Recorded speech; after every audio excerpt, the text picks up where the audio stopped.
1 year into his presidency now, Joe Biden has delivered on some of the promises he made during his campaign to address the global and critical issue of climate change.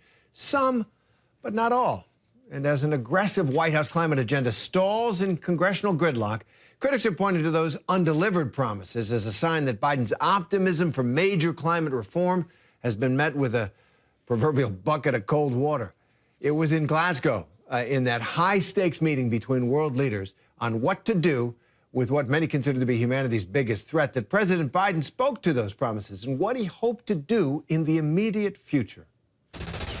On my very first day in office, I took action to return the United States to the Paris Agreement. Since then, our administration has been hard at work unlocking clean energy breakthroughs to drive down the cost of technologies that will require us to achieve net zero emissions, and working with the private sector on the next generation of technologies that will power a clean economy of the future. So at the 1 year mark of the Biden presidency, what does the president's report card look like when it comes to the White House climate change efforts? ABC News Chief Meteorologist Ginger Zee joins us now on this. And Ginger, I know this is a passion of yours, and every time I talk to you about it, I learn something. But let's start with the president. He talks a big game on this, right? Passionate about it. He talks about how he wants to make a difference on this. How would you grade the administration's first year when it comes to the efforts on climate change? I think it is really tough to give one grade, partially because there are so many subjects within, partially because we are only 1 year in, and I think a lot of these things obviously take quite a bit longer. However, it does feel to me a bit like a group project, and I used to hate those at school because you've always got somebody like a leader that's like, yeah, I got great ideas.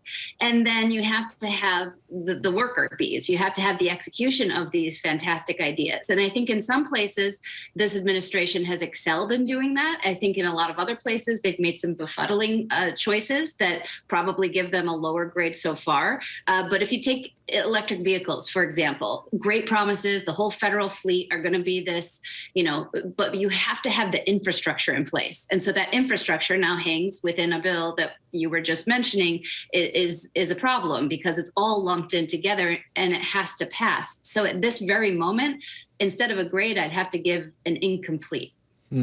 For sure. And I'm just reading this here. European scientists recently concluded that the past 7 years have been the hottest on record by what they call, quote, a clear margin. And in 2021, this struck me. America's greenhouse gas emissions rose by more than 6%.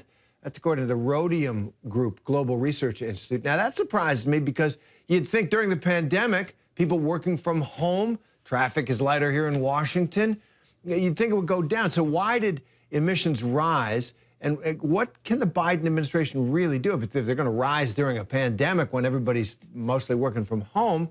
How realistic is it to hope we can reverse that? Well, that number is the rise after 2020. So it did go down because nobody was going anywhere. And then the economy rebounded a bit.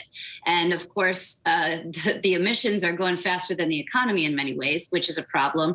But if you compare 2021 to 2019, it's still less than that. So we are going in the right direction, but a lot of the environmental groups and climate change focused folks would say, not even close to fast enough.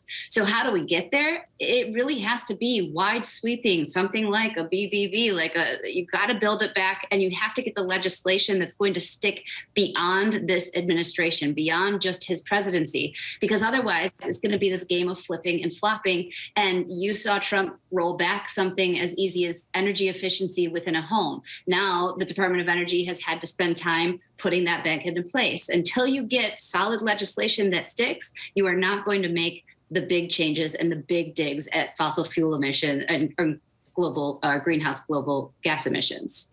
And that day looks like it's a long way off. So I want to ask you, you've got your climate series, It's Not Too Late, which we strongly recommend for our viewers. It's one of the things I like about it is I think one of the problems with climate change advocacy sometimes is it sounds very dark and gloomy, and there's a despair knit into it in some ways.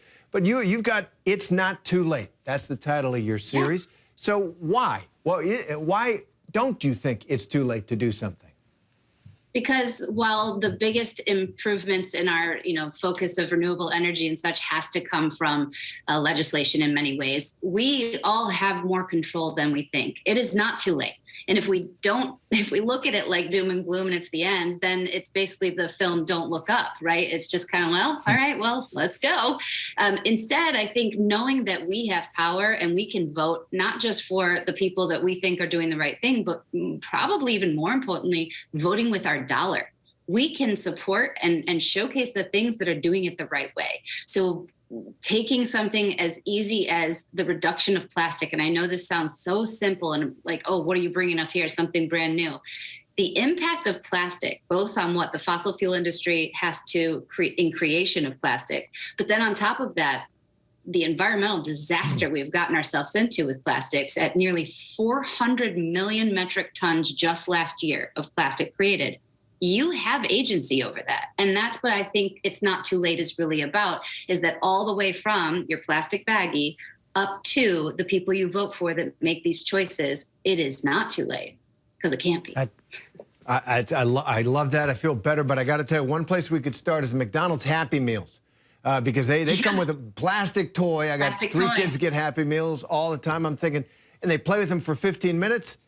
And then we throw them in the recycling bin. I mean, it's just... We need to be like my grandma used to be, and when she didn't like something, she wrote the company. We all can do that. We can say to McDonald's, we don't want your plastic toy any longer. We don't want this. And it sounds like it doesn't matter, but it does. How many of those plastic toys are multiplied around the globe? We could have real impact. I'm happy to call them. I'll do it with you, Terry. That's a great idea. That's a project for my kids. They'll love it, I'm sure. ABC News Chief Meteorologist Ginger Zee, thanks as always. Thank you. Hi, everyone. George Stephanopoulos here. Thanks for checking out the ABC News YouTube channel. If you'd like to get more videos, show highlights, and watch live event coverage, click on the right over here to subscribe to our channel. And don't forget to download the ABC News app for breaking news alerts. Thanks for watching.